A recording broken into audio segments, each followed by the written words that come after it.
Fala Tanaka, e hoje a Japoneguês vai contar para vocês sobre mais um prejuízo da IRB Brasil e RBR3. Dessa vez foram 164,7 milhões de reais de prejuízo, acumulando uma perda de mais de meio bilhão só no ano de 2022. E vou mostrar para vocês duas notícias boas e uma ruim que apareceu nesse comunicado aos investidores. Sejam muito bem-vindos a Investir e Coçar, o canal mais gostosinho que fala sobre ações boas, ações ruins e IRB Brasil, porque a IRB está em outro patamar de ação já, extrapolou tudo que a gente já viu por aqui e a ação ainda continua dando prejuízo depois de prejuízo. Esse basicamente é o 7º mês seguido de prejuízo que a IRBzinha apresenta pro investidor e isso tem sido uma tristeza, por isso que ela veio e chamou o follow-on ainda esse ano a R$ 1,2 bilhão e conseguiu esse feito, só que Brasil ainda está dando prejuízo. Isso preocupa muito o investidor aí do outro lado. Então nesse vídeo a gente vai falar sobre esse resultado, esse prejuízo, mais um prejuízo da IRB. Vamos mostrar duas notícias boas e uma ruim que apareceu nesse relatório. Mas antes, Brasil, de a gente seguir com esse vídeo, já se inscreve no canal japonês, deixa um comentário gostosinho para nós se você tem ou não tem IRBzinha. Você já abandonou o barco? Deixa também aquele like marotão para nós. Toca aqui, ó, flau, tacaragatica, para toda vez que o japonês soltar um vídeo,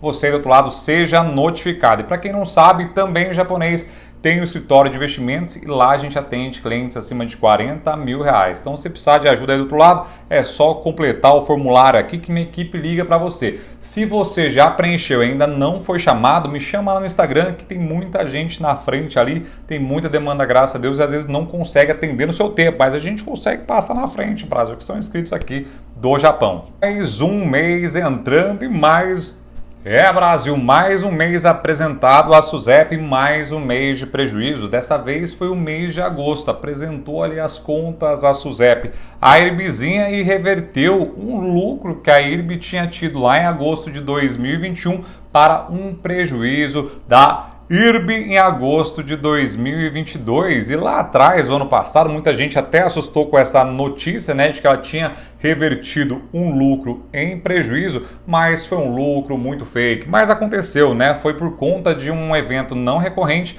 que ajudou a IRBzinha a conseguir um lucro lá no ano passado. E aí, dessa vez, de fato, sem nenhum evento recorrente de lucro, né, de entrada de dinheiro na IRBzinha, ela realizou esse prejuízo de 164,7 milhões de reais, como eu falei lá atrás, somando ali a quantia gigantesca de mais de meio bilhão de reais de prejuízo só em 2022. E só em 2022 também a ação já caiu mais de 73%, Brasil. Muito embora todo mundo tá muito serelepe ali com o follow-on, que ia cair muito, e de fato isso aconteceu. A ação já quase beira novamente o preço do follow-on, da subscrição, da chamada de capital que a IRB fez esses meses atrás. Então a ação hoje está negociando a mais ou menos 1,6 e obviamente chega ali quase na beira, depois dá uma subidinha, então ela se encontra ainda bastante volátil nesse momento. Então, recapitulando tudo, o IRB R$ 40 Esquadra soltou ali uma carta gigantesca, 210 páginas, informando o motivo porque ela estava entrada vendida em IRBzinha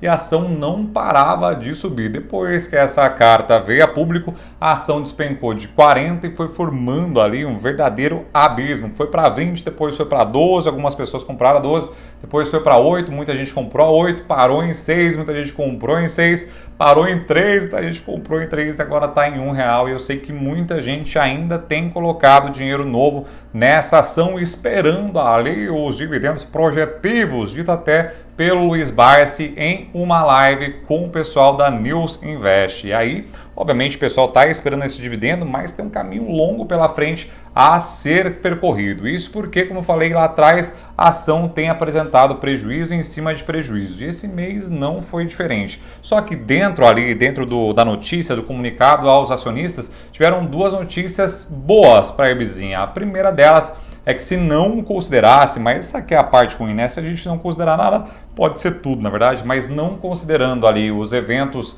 de Covid e a parte rural, que realmente foi muito ruim nesses últimos anos, seria mais ou menos um prejuízo de 9,9 milhões de reais. Eu nunca gosto de comentar essas coisas de eventos ocorridos uma vez ou outra, porque aconteceram. Se aconteceram, já existiram e se tornam fatos reais, né? Mas eles quiseram dizer que se tiver ali uma sinistralidade normalizada, o prejuízo ia ser muito menor. Sai de mais ou menos 516 bilhões, que é o acumulado até agora, para 9,9 milhões de reais. Isso levando em consideração uma média histórica que a Herbezinha tem de sinistralidade, né? E aí a gente não sabe também qual é a realidade desses fatos, porque tudo informado pela Herbezinha, pela IRBR3, a gente tem que desconfiar, porque até então não tem conseguido mostrar toda a credibilidade de novo que essa nova diretoria aí está atuando, então a gente fica ali de olho aberto e questionando também esse número. E é legal falar isso, mas tanto faz, porque como falei para vocês, isso já aconteceu, né?